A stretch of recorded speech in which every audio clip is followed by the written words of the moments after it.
اعوذ باللہ السمیع العلیم من الشیطان الرجیم بسم اللہ الرحمن الرحیم۔ معزز سامعین، میرے پیارے بزرگوں، میری بہنوں، بھائیوں، السلام علیکم ورحمۃ اللہ وبرکاتہ۔ شروع اللہ کے نام سے جو بڑا رحم کرنے والا ہے، جو پوری کائنات کا خالق اور مالک ہے۔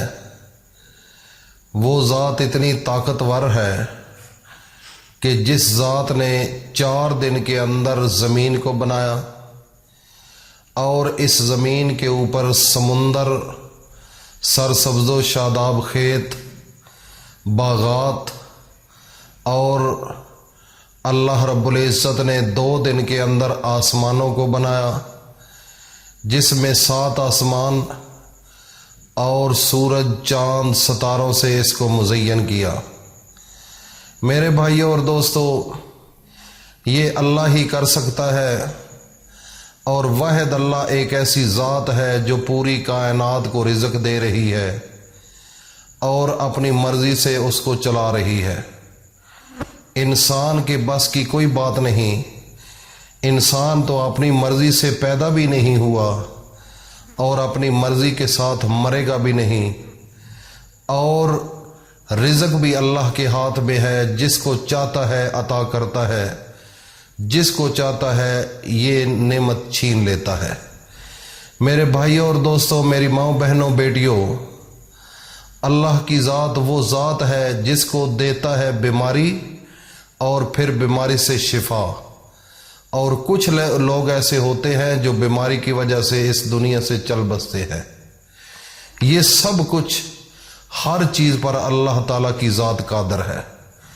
یہ انسان کا ایمان اور یقین ہونا چاہیے، کیونکہ اس کے بغیر انسان مسلمان نہیں ہو سکتا۔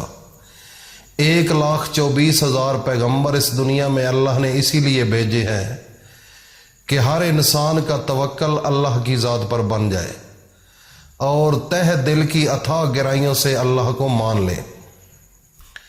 میرے عزیز دوستوں، بھائیوں، بہنوں، حضرت یونس علیہ السلام اللہ کے پیغمبر تھے۔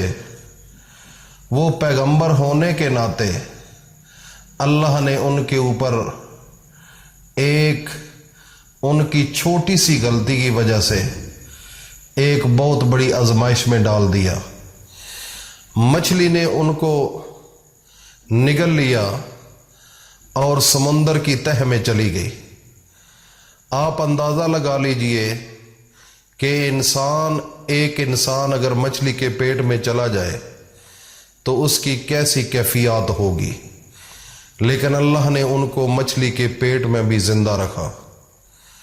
مصیبت آئی، پریشانی آئی، رات کا اندھیرا، مچھلی کے پیٹ کا اندھیرا اور پانی کی تہوں کا اندھیرا، اور بڑی بے چینی کے ساتھ مچھلی کے پیٹ کے اندر رہے، بڑے پریشان تھے، بڑی تکلیف میں تھے، لیکن ان کا توکل پھر بھی اس حالت میں اللہ سے نہیں ہٹا، کیونکہ ان کو پتا تھا کہ دنیا کے اندر اور آخرت والی زندگی کے اندر ہر چیز کا مالک اللہ ہے، سب کچھ اسی کے قبضہ قدرت میں ہے۔ تو میرے بھائیوں اور دوستوں، مچھلی کے پیٹ میں پریشانی کی حالت میں، مصیبت کی حالت میں بھی اللہ کو نہیں بھولے۔ اللہ رب العزت نے جب ان کے دل کی کیفیات کو دیکھا تو اللہ رب العزت نے کلمات ان کو بھیجے، اور حضرت یونس علیہ السلام نے وہ کلمات ادا کیے، تو اس وجہ سے وہ اپنی زندگی جو مصیبت میں تھی اس سے وہ آزاد ہو گئے۔ وہ کون سے کلمات ہیں؟ آج کا وظیفہ بھی اسی کے ریلیٹڈ ہے۔ اگر انسان اس وظیفے کو کر لے گا تو انسان کی زندگی کے اندر ہر قسم کی مصیبت پیسے کی بھی ہو سکتی ہے، بیماری کی بھی ہو سکتی ہے، گھر کے اندر ٹینشنوں کی بھی ہو سکتی ہے، روزگار کی بھی ہو سکتی ہے، اولاد کی شادیوں کی بھی ہو سکتی ہے، اور بھی بے شمار ایسے اسباب ہیں جس کی وجہ سے انسان پریشان اور مصیبت میں ہوتا ہے۔ تو میرے بھائیوں اور دوستوں، میری ماں بہنوں بیٹیوں، حضرت یونس علیہ السلام کو اللہ نے جو کلمات بھیجے ہیں اس کلمات کو حضرت یونس نے پڑھا اور وہ آزاد ہو گئے۔ وہ کون سے کلمات ہیں؟ قرآن مجید کے اندر موجود ہیں۔ آگے چلنے سے پہلے میں تمام دوستوں سے التماس کروں گا کہ جو نئے لوگ ہیں، جنہوں نے اس چینل کو ابھی تک سبسکرائب نہیں کیا ہے، وہ فوری طور پر سبسکرائب کریں اور ساتھ بیل آئیکن کو بھی پریس کر لیں تاکہ ہر نئی آنے والی ویڈیو کا نوٹیفیکیشن آپ تک بآسانی پہنچتا رہے۔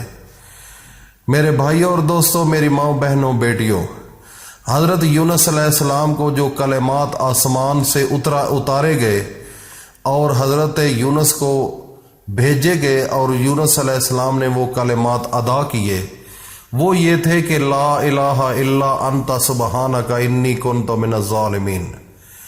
جب حضرت یونس علیہ السلام نے اللہ کے سامنے یہ دعا مانگی کہ لا الہ الا انت سبحانک، اے میرے اللہ، تیرے سوا کوئی الہ نہیں ہے، تیرے سوا کوئی کارساز نہیں ہے، تیرے سوا کوئی رزق دینے والا نہیں ہے، تیرے سوا کوئی مصیبت سے نجات دلانے والا نہیں ہے، تیرے سوا کوئی سانس میں کمی یا پیشی کرنے والا نہیں ہے، سب کچھ ہر چیز کا مالک میرے اللہ تو ہے، تو سبحان ہے۔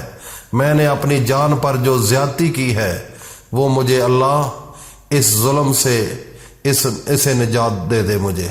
تو جب یونس علیہ السلام نے یہ دعا مانگی تو اللہ تعالیٰ کا کمال دیکھو، مچھلی کو حکم دیا، مچھلی نے اپنے پیٹ سے منہ کے ذریعے حضرت یونس علیہ السلام کو پانی سے نکال کر ایک کنارے پر اگل دیا اور وہاں پر کدو کی بیل کو اگا دیا تاکہ میرے یونس پیغمبر کو کوئی مکھی مچھر اور کسی قسم کی تکلیف نہ ہو اور چھاؤں میں رہیں۔